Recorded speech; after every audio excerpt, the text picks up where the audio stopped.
La lecture d'aujourd'hui est tirée de la première partie du psaume 18. Ce passage parle du Messie, Jésus, venu sur terre, mort sur la croix et ayant versé son sang. Il parle aussi de la prière du Messie, de Jésus et de la réponse de Dieu. Il parle également de la résurrection du Messie, de Jésus et de la signification de cette résurrection. Alors, que dit ce passage? Aujourd'hui, je souhaite approfondir ce sujet et partager la grâce de Dieu. Cependant, le psaume 18 est si long que je ne peux pas examiner chaque verset en détail. Je me contenterai donc d'examiner brièvement les versets clés.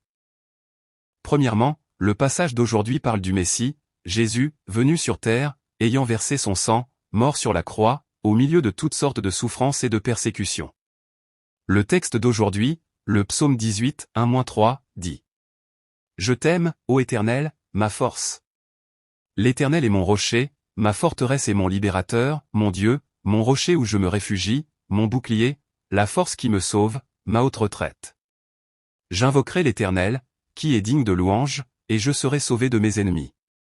Je t'aime, ô Éternel, ma force. L'Éternel est mon rocher et ma forteresse. » Ici, le pronom personnel, « je » désigne Jésus, le Messie qui viendra sur terre. De plus, les termes « rocher »,« forteresse »,« délivrance »,« mon Dieu »,« rocher de refuge »,« bouclier »,« force du salut » et « haute retraite » ont tous la même signification, exprimant la confiance absolue que Jésus le Messie a en Dieu. Autrement dit, ce passage décrit le Messie Jésus déjà incarné, venant sur terre et mourant apparemment sur la croix, versant son sang. En d'autres termes, le Messie Jésus nous enseigne que lors de sa venue sur terre, même au milieu de telles souffrances et tribulations, il se rapprochera de Dieu, ne perdant jamais son amour ni sa confiance en lui, et trouvera refuge en lui. En effet, comme nous le voyons dans les évangiles du Nouveau Testament, même au milieu de telles souffrances et tribulations, Jésus demeure immuable, mais s'approche de Dieu en disant « Mon Père », exprimant ainsi son amour, son intimité et sa confiance en lui. Autrement dit, la mort du Messie Jésus sur la croix n'est pas une punition divine pour ses péchés, ni l'expression de sa colère ou de son courroux, ni un accident. Elle s'inscrit plutôt dans le cadre de la permission, du plan et de la providence divine. Non, la mort du Messie Jésus sur la croix s'est accomplie par amour, intimité et confiance en Dieu. J'invoquerai le Seigneur, qui est digne de louange, je serai sauvé de mes ennemis. De plus, le Messie Jésus affirme qu'il priera avec foi et confiance, certain d'être sauvé de ses ennemis. Autrement dit, Dieu sera assurément loué pour avoir sauvé le Messie Jésus de ses ennemis. Bien sûr, le terme « ennemi » désigne ici Satan et ses forces, les ennemis du peuple de Dieu, ainsi que le pouvoir du péché, de la mort et de la destruction. D'où proviennent donc cette foi et cette confiance du Messie Jésus? Elles proviennent de l'alliance de rédemption conclue avec Dieu le Père pour l'éternité. Car Dieu le Père a promis que si Jésus, le Messie, le Fils de Dieu, venait sur terre en chair et en os, versait son sang sur la croix et mourait, Dieu le Père le ressusciterait. En d'autres termes, la crucifixion de Jésus a accompli l'alliance de rédemption conclue avec Dieu le Père pour l'éternité. Deuxièmement, le texte d'aujourd'hui évoque la prière du Messie, Jésus, et la réponse de Dieu. Le texte du jour, psaume 18, 4-6. Les liens de la mort m'ont encerclé, les flots du mal m'ont terrifié. Les liens du séjour des morts m'ont entouré, et les pièges de la mort étaient sur moi. Dans ma détresse, j'ai invoqué l'Éternel, j'ai crié à mon Dieu. De son temple, il a entendu ma voix, mon cri est parvenu jusqu'à lui, jusqu'à ses oreilles.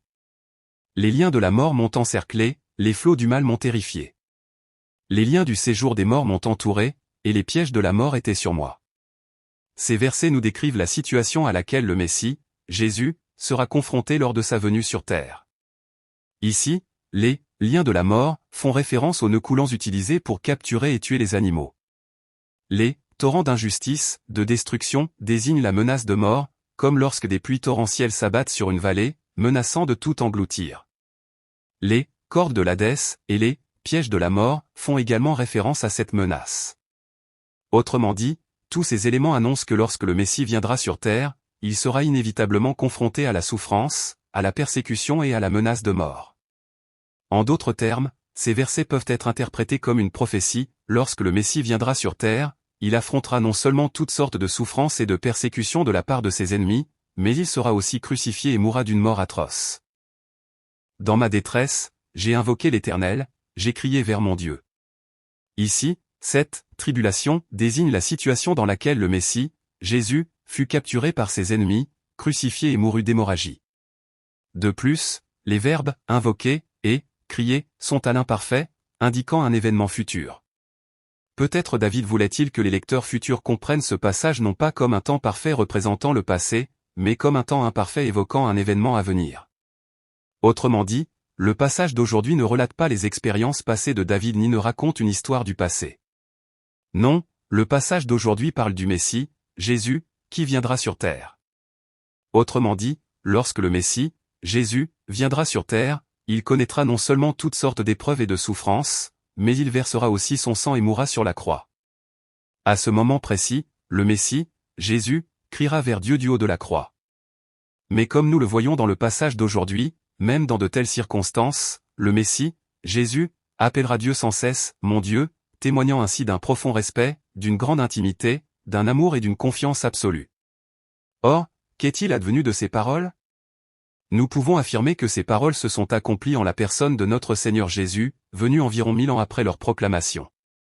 Dans Luc 23, nous voyons que même sur la croix, ensanglanté et mourant, Jésus s'est écrié vers Dieu, Père. Père, témoignant ainsi de son intimité, de son amour et de sa confiance. Il a entendu ma voix depuis son temple, et mon cri est parvenu jusqu'à lui. Ici, les verbes « entendre » et « entendre » sont tous deux à l'imparfait, indiquant une réalité future. Autrement dit, notre Bible coréenne révisée traduit ce passage comme s'il était au passé, mais en réalité, il signifie « il entendra » ou « il entendra ». Ici, le mot signifie « palais » ou « palais royal ». Autrement dit, ce mot présuppose que notre Dieu a créé ce monde et toutes choses dans l'univers, et qu'il est le roi qui règne sur toutes ses créations selon sa volonté. En d'autres termes, tout ce qui arrive dans ce monde est conforme à la volonté de Dieu.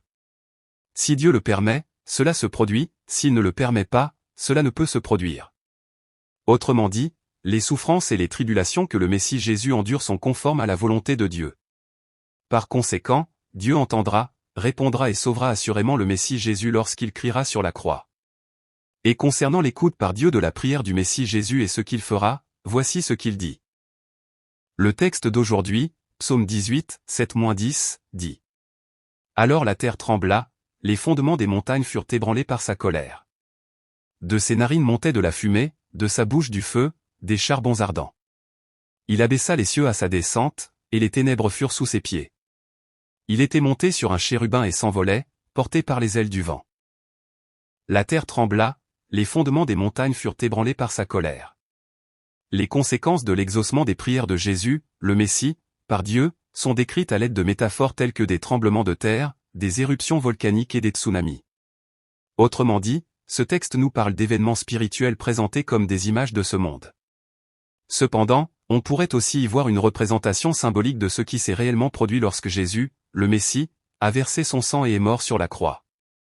En effet, les évangiles du Nouveau Testament témoignent que lors de la crucifixion de Jésus et de l'effusion de son sang, les ténèbres ont recouvert le pays, la terre a tremblé et les rochers se sont fendus. Je crois que ces événements, tels que nous les lisons dans le texte d'aujourd'hui, étaient clairement la manifestation de la colère de Dieu contre ses ennemis, Satan, le péché, la mort et le pouvoir de destruction. De la fumée s'élevait de ses narines, et du feu sortait de sa bouche, des charbons ardents s'allumaient au contact du feu. Ici, les termes « nez » et « bouche » sont des métaphores. C'est comme si Dieu était dépeint comme un être humain.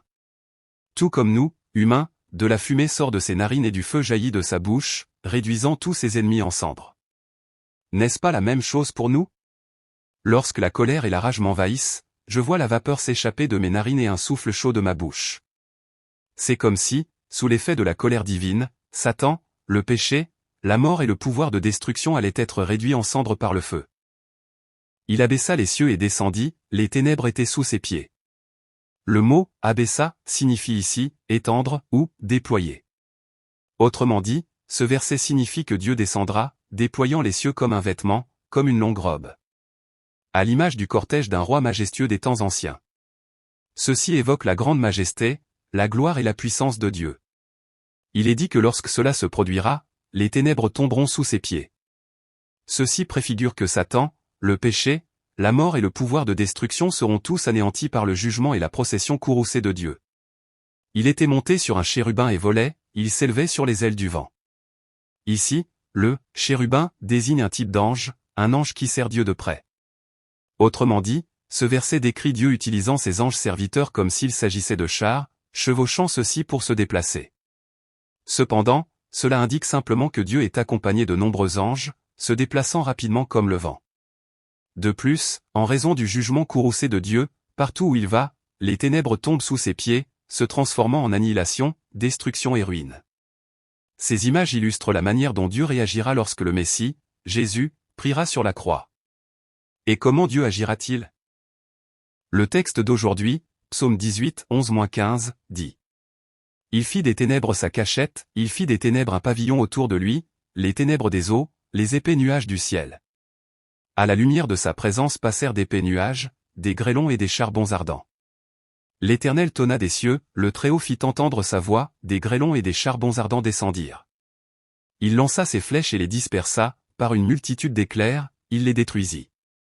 Alors les eaux furent exposées, et les fondements du monde furent mis à nu, à la menace de l'Éternel, au souffle de ses narines.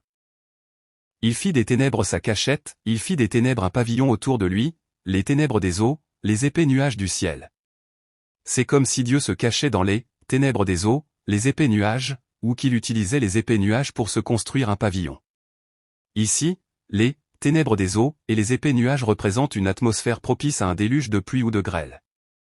Ceci illustre symboliquement la puissance de la colère divine et préfigure que, lorsqu'elle se déchaînera, ses ennemis seront vaincus, ruinés et anéantis.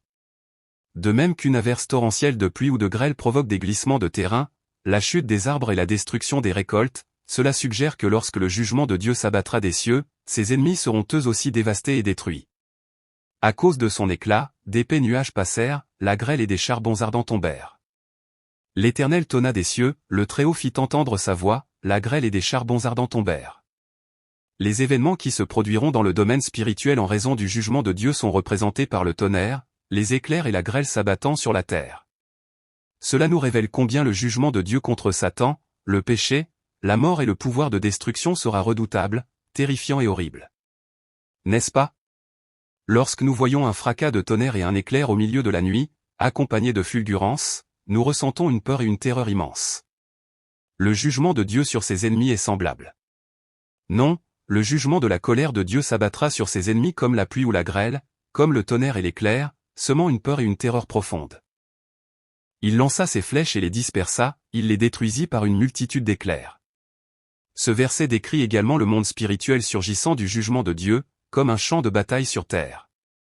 C'est comme si Dieu, juché sur les chérubins, décochait des flèches telles des éclairs, poursuivant et anéantissant ses ennemis.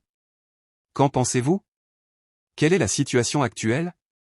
À présent, le Messie, Jésus, est suspendu à la croix, ensanglanté et mourant. À ce moment précis, nous voyons que Dieu n'a pas simplement abandonné le Messie, Jésus, à son sort, ni même simplement assisté à sa souffrance. Au contraire, il menait un combat sur la croix. Cela nous révèle qu'il anéantissait, détruisait et réduisait à néant Satan, le péché, la mort et les puissances de la destruction. Alors, à la réprimande du Seigneur, au souffle de ses narines, les profondeurs des eaux furent dévoilées, et les fondements du monde parurent révélés. Ici, les profondeurs des eaux et les fondements du monde symbolisent la destruction totale de Satan, du péché, de la mort et des puissances de la destruction, et la mise à nu de leur base. Autrement dit, cela illustre la destruction et l'anéantissement complet de Satan, du péché, de la mort et des puissances de la destruction par la réprimande de Dieu, le souffle de ses narines et le jugement de sa colère. En d'autres termes, le Messie Jésus montre qu'il sera victorieux sur la croix, détruisant le pouvoir de Satan, le péché, la mort et la destruction, grâce à la présence, à l'aide et à la puissance de Dieu. Troisièmement, le texte d'aujourd'hui parle du salut du Messie, Jésus, et plus précisément de sa résurrection. Le texte d'aujourd'hui, Psaume 18, 16-19, dit: Il a envoyé d'en haut, il m'a saisi, il m'a retiré des grandes eaux.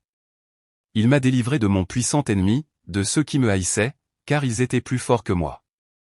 Ils sont venus contre moi au jour de ma détresse, mais l'Éternel a été mon refuge. Il m'a mis au large, il m'a sauvé, car il prenait plaisir en moi.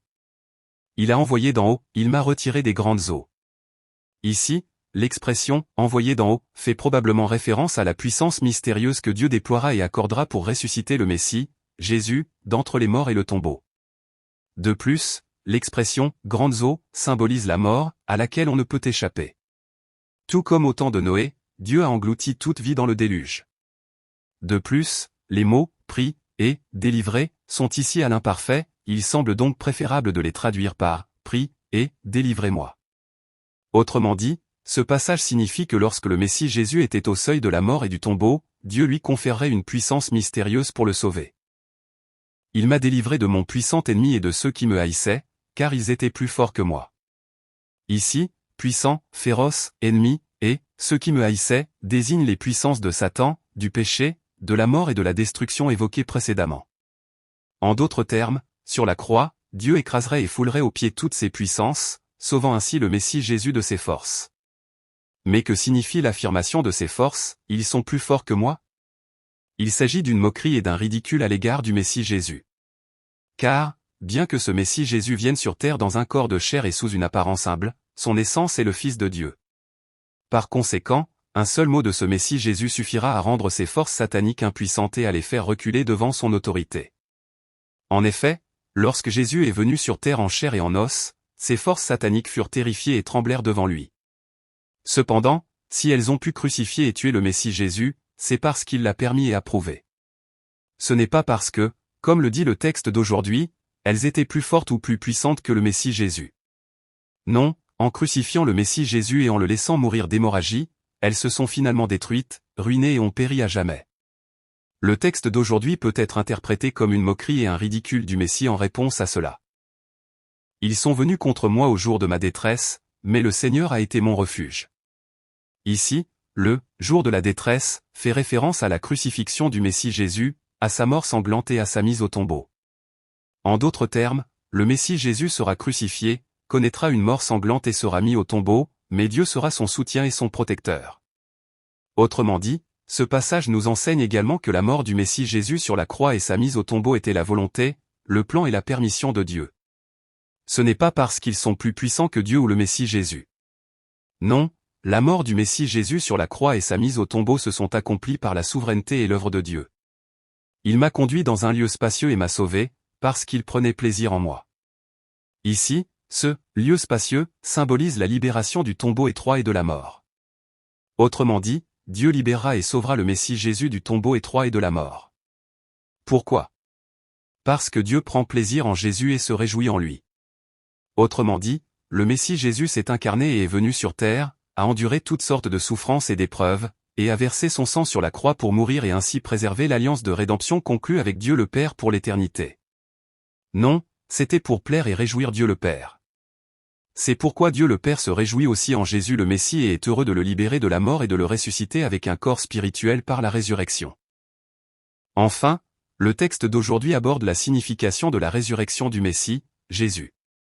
Le texte du jour, Psaume 18, 20-24, dit : « L'Éternel m'a récompensé selon ma justice, il m'a rendu grâce pour la pureté de mes mains. Car j'ai gardé les voies de l'Éternel, je ne me suis point détourné de mon Dieu. Tous ses décrets sont devant moi, je n'ai point abandonné ses lois. J'ai été intègre devant lui, je me suis gardé de mon iniquité. C'est pourquoi l'Éternel m'a récompensé selon ma justice, il m'a rendu grâce pour la pureté de mes mains. L'Éternel m'a récompensé selon ma justice, il m'a rendu grâce pour la pureté de mes mains. » Ici, les expressions « ma justice » et « la pureté de mes mains » indiquent que le Messie, Jésus, était sans péché. Autrement dit, les paroles, les pensées et les actes du Messie Jésus étaient sans tache, sans défaut et sans péché. Ce passage affirme que la résurrection du Messie Jésus était la récompense et le châtiment que Dieu accordait à sa justice et à sa pureté. Non, la résurrection du Messie Jésus était la reconnaissance et le sceau divin de son absence de péché. Qu'en est-il? Lorsque notre Seigneur Jésus est venu sur terre, a versé son sang sur la croix et est mort, beaucoup de témoins ont pensé qu'il était maudit par Dieu. Ils pensaient qu'il avait commis un péché ou blasphémé contre Dieu et qu'il était donc condamné. Or, la résurrection du Messie Jésus est un signe et un témoignage que ces pensées sont erronées.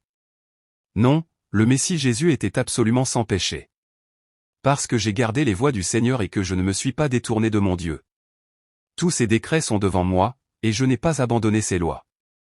Cela est également vrai à la lumière de toutes les lois. En effet, Jésus est venu sur terre du sein de la Vierge Marie, conçu par le Saint-Esprit, et était donc exempt du péché originel. De plus, dans tous ses actes, il a été tenté de toute manière, et pourtant il est resté sans péché. En effet, nous pouvons affirmer que Jésus a parfaitement obéi à toutes les lois, même lorsqu'il vivait sur terre. C'est-à-dire que non seulement il ne s'est jamais détourné de Dieu en pensée, en parole ou en acte, mais il a aussi gardé et suivi toutes les lois de Dieu telles qu'elles sont décrites dans la Bible. Je suis irréprochable devant lui, me gardant de mon iniquité. Ces paroles révèlent également que le Messie Jésus est irréprochable devant Dieu, saint et exempt de toute iniquité, impureté et péché dans toutes ses pensées, ses paroles, ses actes et sa vie. Non, notre Jésus est parfait et irréprochable. C'est pourquoi Hébreux 4h15 dit, « Car nous avons un souverain sacrificateur, qui a été tenté en tout point comme nous, mais sans commettre de péché. » 1 Pierre 2h22 dit, « Il n'a commis aucun péché, et il ne s'est trouvé aucune fraude dans sa bouche. » 1 Jean 3h5 dit, « Et vous savez qu'il a paru pour ôter nos péchés, et qu'il n'y a point de péché en lui. » Ainsi, notre Jésus est totalement sans péché, parfait et irréprochable. Cependant, la mort de Jésus sur la croix, le sang versé, avait pour but d'expier nos péchés et de nous déclarer justes sans contrepartie, comme prophétisé dans l'Ancien Testament. C'est pourquoi le Seigneur m'a récompensé selon ma justice, selon la pureté de mes mains devant lui, il m'a récompensé. Ici, le terme « main » est une synecdoque, représentant l'ensemble des pensées, des paroles et des actions du Messie. Autrement dit, les pensées, les paroles et les actions du Messie étaient toutes sans péché, parfaites et irréprochables. C'est pourquoi Dieu ressuscitera le Messie Jésus d'entre les morts. Si tel n'était pas le cas, si ce Messie Jésus n'était pas juste et si ses mains étaient impures, il ne le ressusciterait pas. En définitive, la résurrection de ce Messie Jésus est la récompense, l'approbation et le sceau que Dieu accorde à la justice et à la pureté de ses mains. Quelle est la signification de la résurrection de ce Messie, Jésus? Le texte d'aujourd'hui l'explique ainsi. Dans le psaume 18, versets 25 à 27, il est dit « Tu feras miséricorde au miséricordieux, et tu seras intègre envers l'intègre. Tu seras pur envers le pur, et tu seras blasphémateur envers le pervers. Tu sauveras l'affligé, mais tu abaisseras l'orgueilleux. Avec les miséricordieux, tu te montreras miséricordieux, et avec les intègres, tu te montreras intègre. » Ces versets révèlent d'abord la nature de Dieu. Notre Dieu manifeste sa miséricorde envers les miséricordieux et sa perfection envers les intègres. Qu'est-ce que cela signifie? La résurrection du Messie, Jésus, est un signe, un symbole et une garantie de sa miséricorde et de sa perfection.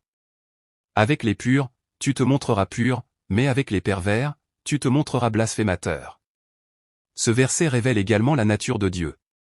Notre Dieu manifeste sa pureté envers les purs, mais avec les pervers, il manifeste son blasphème.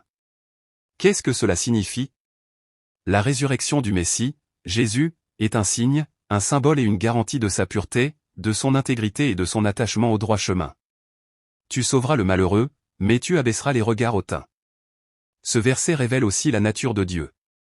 En effet, Dieu sauve les humbles et abaisse les orgueilleux. Qu'est-ce que cela signifie? Autrement dit, la résurrection du Messie Jésus est un signe, une preuve et une garantie que le Messie Jésus sait louer et exalter Dieu, qu'il est humble et non arrogant. Autrement dit, la résurrection du Messie Jésus est un signe, une preuve et une garantie que Dieu reconnaît en lui sa miséricorde, sa perfection, sa pureté, sa justice, son humilité et son absence d'arrogance. Il m'a retiré des grandes eaux. Seigneur, merci. Merci. Je t'aime. Merci, merci de nous permettre aujourd'hui de connaître, de voir et de comprendre ton merveilleux plan de salut. Accorde-nous une grande foi dans les mérites du sang du Seigneur Jésus-Christ et accorde-nous la grâce d'entrer dans le ciel éternel. Si vous souhaitez en savoir plus, abonnez-vous.